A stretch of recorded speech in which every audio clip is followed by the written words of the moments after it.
Ok, estamos de volta com o programa Palavra de Esperança e agora para o momento histórico da Primeira Igreja Batista de Belo Horizonte.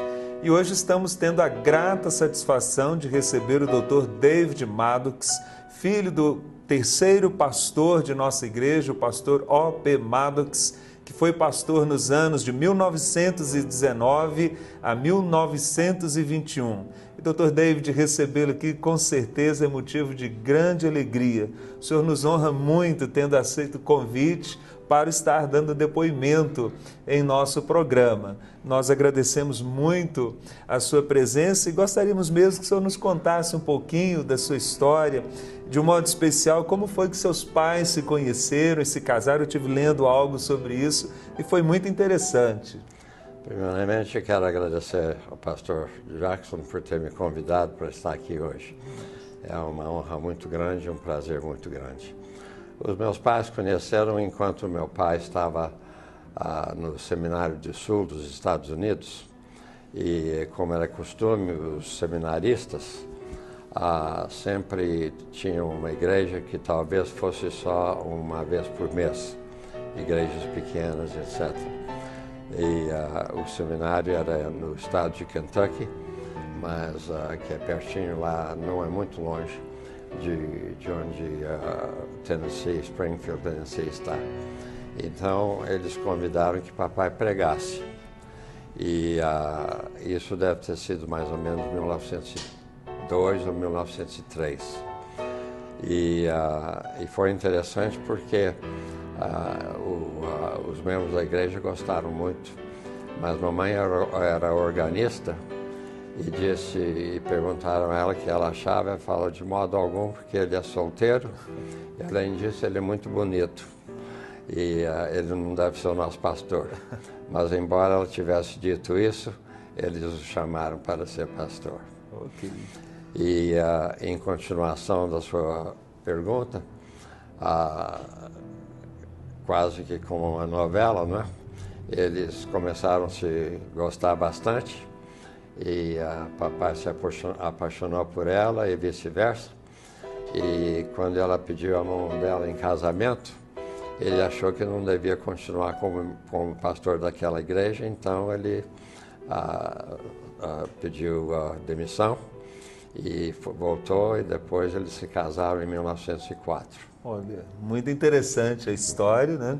E depois, então, eles vêm para o Brasil, né? Como foi essa chegada aqui? Bom, eles então voltaram para o seminário, que o papai não havia terminado ainda, tinha mais um ano. E ele pastoreava numa outra igreja pequena, que não podia nem dar o dinheiro suficiente. Então, o que eles davam era comestíveis e coisas assim.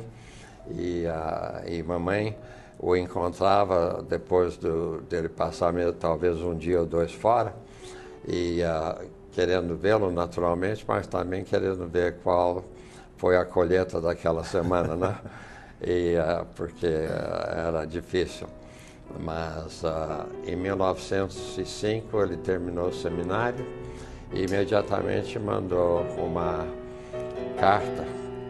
Não, ele mandou uma carta.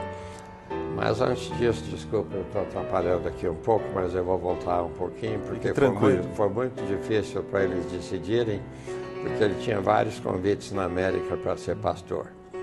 E eles estavam considerando aquilo. E num domingo à noite, quando ele não estava na igreja que ele pastoreava, eles resolveram que, em vez de a igreja que eles gostavam de ir naquela noite, que eles ficariam em casa orando para ver qual era a vontade de Deus. E finalmente, depois de várias horas de oração, eles falaram: tá bem, mesmo se for o Brasil, nós iremos. E aí eles tiveram uma paz inaudita e Deus o chamou. E pouco depois disso ele escreveu uma carta, que eu tenho a carta que me deram lá em Richmond, à mão, e pedindo que fossem mandados para o Brasil como missionários. E eles foram aceitos e iam vir em 1905, mas havia alguma dificuldade e chegaram no Rio depois de 30 dias de navio. de Nova York, chegaram no Rio em junho de 1906, ali na Guanabara. Ele foi pastor em Engenho de Dentro, né? Como o senhor relatou numa conversa que tivemos anteriormente, né? Isso foi um pouco depois, porque ele tinha que aprender a língua, né? Ah, sim. Aprender a língua um pouco. Aliás, ele foi pastor da igreja em Engenho de Dentro, eram as únicas duas igrejas, era a primeira igreja do Rio e a igreja de Engenho de Dentro. Mas há um fato interessante sobre como ele veio para Belo Horizonte, o senhor poderia contar? Foi interessante que eles passaram praticamente 12 anos no Rio e no estado do Rio, e os médicos no Rio pensavam que a minha irmã, que era mais a velha dos filhos, que aliás tinha 6 meses quando eles chegaram ao Brasil, e que acharam que ela tinha tuberculose. E Belo Horizonte era conhecido naquela ocasião como um lugar para vir para combater essa doença. Então eles vieram, mas pouco depois que vieram descobriram que não era tuberculose. Graças a Deus. E que, graças a Deus, sim. E que a razão era a razão divina para trazê-los para Minas.